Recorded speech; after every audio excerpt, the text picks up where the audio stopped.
Simon, last night it was a dreadful moment. Actually, I had to look away, and then I looked at it again, and I thought, oh boy, I hope we hear good news after watching that. I'm talking about what happened to the Wolves goalkeeper Rui Patricio. Yep. He's recovering this morning. We wish him well, following what was really a sickening blow to the head when he was caught by the knee of his teammate of all people, Connor Cody, and he required 12 minutes of treatment on the pitch at Molineux. Now, the main thing is, the most important thing is here, Simon, is that the goalkeeper's scheduled to make a full recovery, and fingers crossed, Yep. of course, that he does. But it's prompted renewed debate about whether or not, Simon, the game should stop immediately when a player is offside. So you saw the incident last night. Presently, and what happened last night was that the linesman, everybody could see it, the linesman kept his flag down until the passage of play was concluded. Yeah. As per the rule. But that's a crucial 5-second delay last night in terms of what happened to Rui Patricio. In other words, if the linesman had flagged, is it likely that Rui Patricio would have avoided injury? It most probably would be likely. Yeah, of course. This was Nuno Espirito Santo's take on it afterwards, and he gave us good news about his goalkeeper. Just have an update now. He's okay. He's conscious, total conscious. He remembers what happens. He's aware. So the doctor told me he's okay.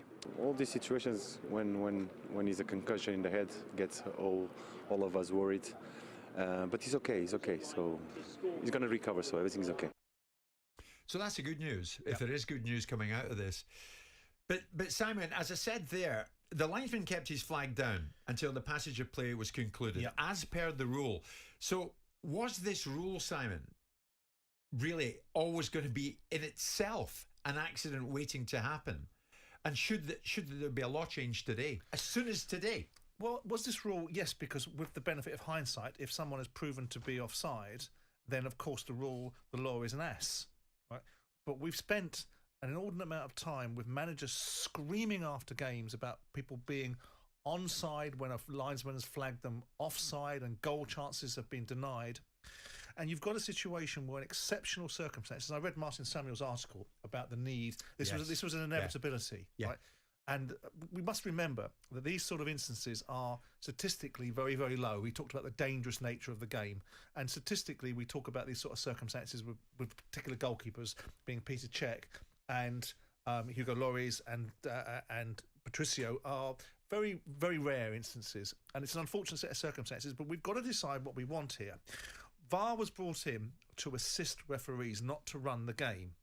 And it was brought in to be able to provide a foil or some sort of support mechanism for the constant barrage of endless criticism, starting from the game itself, starting from histrionics and observations from managers, into the media, to being a ground force of referees need more support, starting with goal line technology through to the elimination of error. Right, and people thinking it's not funny. It's not funny for teams to get. I know they don't get relegated on one game; they get relegated on 38. But there are lots of things that are decided by errors that don't need to be there.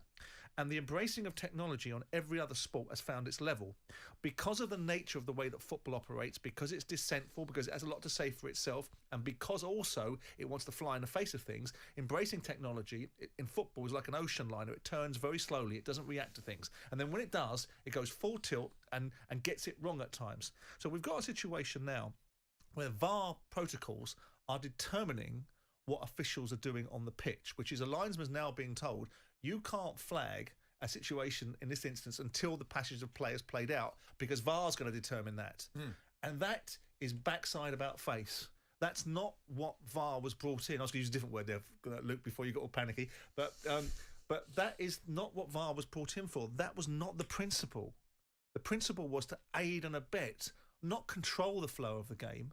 So there has to be some serious rethinking now about this offside rule and how it's being utilised, how it's being interpreted. In other words, change it. Well, to some extent, yes. But I mean, you said it's happened to just a few goalkeepers. To change it to what? An attacker could get a leg break, and that's what Martin in that critical pull a hamstring moment. and so on and so forth. But which is worse?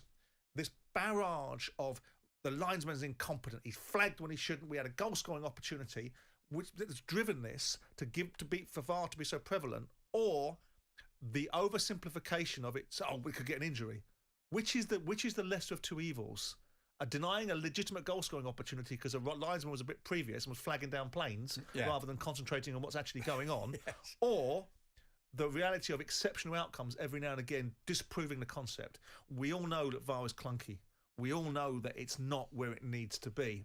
But the only way you find these things out is to simulate them. And if you simulate them in real time, you find out what the product problem is. Would you be saying something different to me this morning, Simon, if, God forbid, Rui Patricio had got himself an extremely bad head injury last night and was hospitalised this morning? No, you'd be... Would you be saying something different this morning? Well, in all honesty. No, I don't think you can, because ultimately the nature of the collision... You'd have to, surely. Well, yes and no. It's a difficult question to answer because the circumstances are what they are, and it could have been that VAR determined that was onside. It clearly wasn't with the information that we had contemporaneously. But by the same token, there'll be situations that manifest themselves where, God willing it doesn't happen, that a goalkeeper could be injured on a situation where VAR was proven to be right. And then what would you say? Then what would be the argument? Okay, we're going to put it out there actually this morning because it is something that needs to be looked at. I mean, I'm looking at there's a message coming in here. Look, the officials didn't cause the injury. You're being sensationalist, Jim White.